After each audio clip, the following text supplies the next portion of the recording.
सकाळी सकाळी एक्झरसाईज करण्याचा मजा जी आहे ती खूपच वेगळी आहे.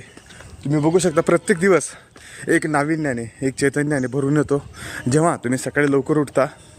आणि मी लवकरच आलेलो आहे सकाळी, आज 6 वाजता वगैरे आलेलो आहे, 6 सव्वा 6च्या दरम्यान. परंतु बऱ्याच वेळ आज थांबल्यामुळे जवळपास 7:30 ते 8 होत आहेत. आता 8 वाजता आहेत. या 8च्या सुमारास आता व्हिडिओ काढतो आहे, कारण एवढ्या वेळ जी आहे तर रनिंग केली आहे, स्ट्रेचिंग केली, एक्झरसाईज केली आहे. आणि हे करण्यामध्येच भरपूर वेळ जो आहे तो निघून गेला होता.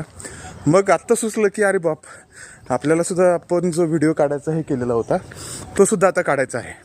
ओके, या पद्धतीने बघूयात आपण. प्रत्येकाने डेली एक्झरसाईज असेल, यासोबतच सकाळी मॉर्निंग वॉक असेल. इवन जेव्हा मी सकाळी सकाळी असं एक गोष्ट करायची ठरवली आहे की सकाळीसुद्धा एक व्हिडिओ काढायचा आहे. म्हणजे जेव्हा मी इथे निघतो आहे त्या ह्याच्यामध्ये सुद्धा लाईव्ह जरी व्हिडिओ काढला तरी तो तुमच्यापर्यंत पोहोचू शकेल. आणि तुम्ही जे आहे मला जॉईन करण्यासाठी सुद्धा इथे येऊ शकाल. ओके, मी आहे आत्ता बऱ्याच वेगवेगळ्या ठिकाणी जात असतो. आत्ता जे आहे ती युनिव्हर्सिटी या प्लेसला आलेलो आहे. आणि याच्यानंतरसुद्धा वेगवेगळ्या ठिकाणी जात असताना सहज तुम्हाला त्या टायमिंगमध्ये जर जमत असेल तर तुम्ही नक्कीच येऊन जॉईन करू शकता. म्हणजे सोबत तुमचेसुद्धा जे आहे एक्झरसाईज होणार आहे. राईट.